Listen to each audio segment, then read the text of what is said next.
What's going on, everybody, and welcome back to the channel. Now, tonight we've got the 10 cricketers who have never played IPL in their careers by the one and only Simbali Chuma. We've got Simbali Chuma today with another brand smacking video. I think this video actually came out a while ago, maybe some months ago. But guess what? We're just getting around to it. It popped up in my recommended by the one and only Simbali Chuma today. Let's get into it. We're going to talk about the 90s cricketers, and we're not going to add any Pakistan players as they are not allowed to participate. Yeah, that sucks. I mean, I 1,000,000% understand why they're not allowed to play. You know, I understand what is going on with, you know, the Pakistan, India. You know, I get it. But it's a shame that we're never going to see someone like a Babar Azam. You know, we've never seen Muhammad Rizwan.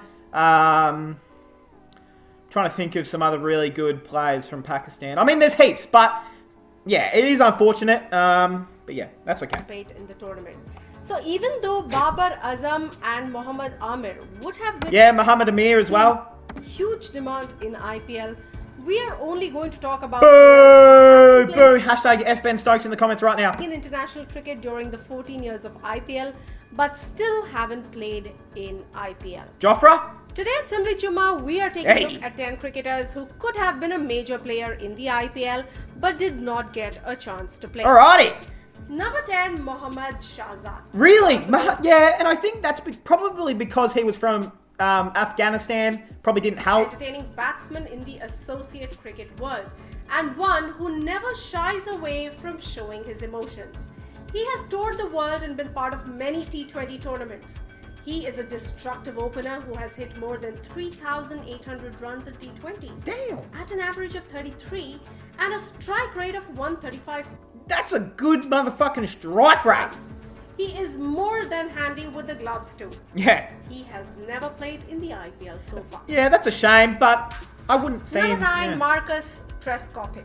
Oh. The England opener played a bit after the IPL began, but never became a part of the league. England players were not too common in the IPL in the early years. And Who? the league missed out on an elite opener who hit 2 T20 hundreds and struck at over What? 150 in an 89-match career. Why have I never heard of him? T20 internationals he has played, he has hit 2 half-centuries with a strike rate once again in the 150 plus range. That's my bad, buddy. Strange that he was never taken into consideration for the IPL. Wow, probably for a good Number reason. 8, Craig McMillan. Craig McMillan was among the cream of the early T20 international batters. Yeah. And if it were not for Yeah, I remember this guy. He was actually he was a big the hitter. New Zealand player would have found takers in the Indian Premier League. The dashing middle order batsman is a fine death overs batsman and can bowl handy medium pace too. Yeah, he reminds me of like a Jimmy Faulkner. Did his T20 career with a stunning strike rate of 159. God damn! Number 7, Graham Swan. Swan's record for England in the shortest. Yeah, and I think the reason he didn't play IPL Graham Swan is purely because it was the tournament's played in fucking India. Like, you're not gonna go out and spend big bucks on a spinner who's not even gonna favour the pitches. I think that's probably why. Incredible. His 51 wickets in T20 internationals came at an average of 16.84 and an economy Rahul of Dravid. 6.36. If he were playing at a that time Kohli? England players had as much access to the IPL as now, Swan would have surely found. Yeah, he was a great bowler, Sadly, none of his 98 wickets in the T20 Great cricket test came bowler. in IPL. but he just Number wouldn't have 6, suited the Stuart IPL. Broad is no longer. Really? Stuart Broad? Now, I know Stuart Broad's only ever played like half a season in the Big Bash League. He played for the Hobart Hurricanes. He played like 5 games in 2019, I think it was. In England, It wasn't actually that good, to be dead honest with you. In 2011, he was bought by Kings 11 Punjab for 1.8 crores. But even though he was associated in that team for 2 years, he couldn't be a part of the team due to injury. Yeah. The tall England seamer is one of the 2 fast bowlers in the squad with his career tally of 100 wickets at 21.44 and an economy just above 7 worth of a quality T20 bowler. Yeah, a bit unfortunate. Number 5, Adil Rashid. Adil Rashid. Really? We're seeing a common theme with England players, aren't we? Adil Rashid, he played Big Bash League. He played a few seasons, actually, for the Adelaide Strikers. And he was very, very good. Part of the IPL auction Very good. 2020. But again, you're not going to spend big bucks on a specialist spinner when you've got spinners in your own backyard in India. There's no point spending big money when you can go and pluck a spinner out of, the ranchy fucking trophy, or a nets bowler that's probably going to do the same thing on the same pitch. It's going to be flat. You bowl it into the cracks or the footholes, and you're going to get the same result. But far no On those takers Indian with pitches. Indian spinners in abundance.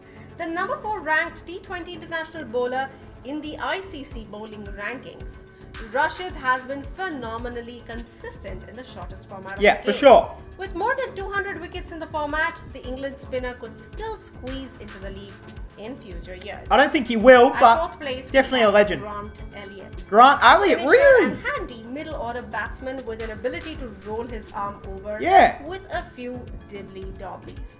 Elliott never played in the IPL. With the ability to take on pace in the death overs, Elliott will be a valuable asset to his team. Number 3, Mushfiqur Rahim.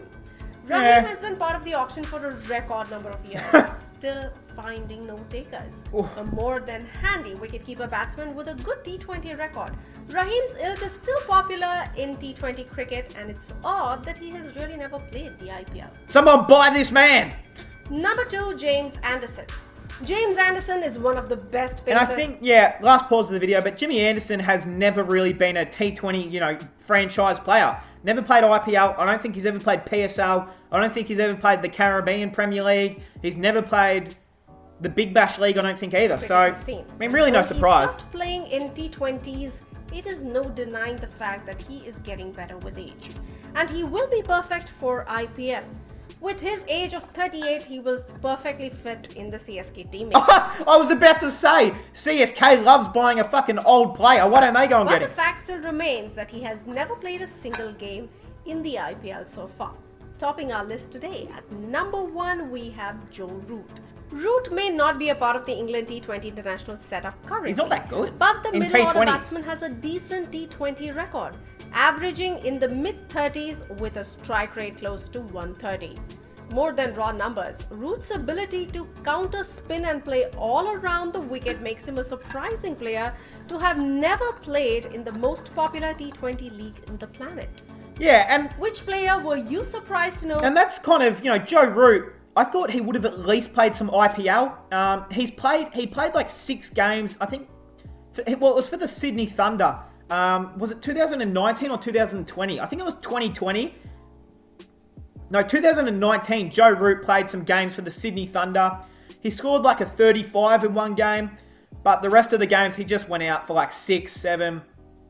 He just didn't look comfortable out there. Sydney Thunder paid a lot of money to get him in, and he did not do anything.